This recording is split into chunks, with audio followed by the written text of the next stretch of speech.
ईद कुर्बान की आमद है और मिंचनाबाद में भी शहरियों ने भी कुर्बानी के जानवर खरीदने के लिए मवेशी मंडियों का रुख कर लिया है। एक तरफ शहरी महंगे मवेशियों का रोना रो रहे हैं तो दूसरी तरफ मवेशी पाल हजरात भी कम दाम मिलने का शिकवा कर रहे हैं, मगर कीमतें ज्यादा होने की वजह से कई लोग खाली हाथ वापस जाने पर मजबूर हैं। मजीद जानते हैं हमारे नुमाइंदे राना रहील से, जो इस वक्त मिंचनाबाद मवेशी मंडी में मौजूद है। जी राना, बताइएगा क्या तफसीलात हैं आपके पास?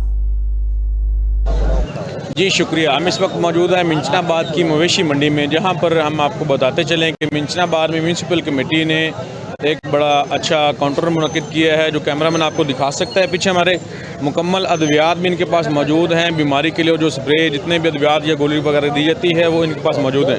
तो इसके अलावा हमारे पास एक व्यापारी मौजूद हैं, तो हम उनसे जानते हैं कि वो मिंचनाबाद की मंडी में आए तो कैसा पा रहे हैं इस वक्त। जी, आप कब से मिंचनाबाद की मंडी में आ रहे हैं, तो आप जानवर की क्या सूरत हाल है? जी आप बताएं। मिंचनाबाद की मंडी में बहुत मंदा चल रहा है। बहुत दिनों से हम आ रहे हैं, क्योंकि रेट बहुत ज़्यादा है और हम ख़रीद भी नहीं सकते, क्योंकि महंगाई बहुत ज़्यादा है। इसकी वजह से बहुत हालात ख़राब जा रहे हैं। जी, जैसा कि आपने ख़रीदार के जाना कि वो कह रहे थे कि मिंचनाबाद की मंडी बहुत ज़्यादा तेज़ है, मुल्की हालात ख़राब होने की वजह से हमारी कुर्बानी हम नहीं रख पा रहे। काफ़ी दिनों से हम चक्कर लगा रहे हैं मवेशी मंडी का, लेकिन हमें कोई चीज़ हमारे कीमत और हमारे मेयार के मुताबिक नहीं मिल रही।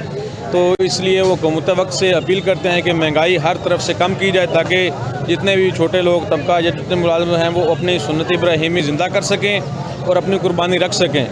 जी।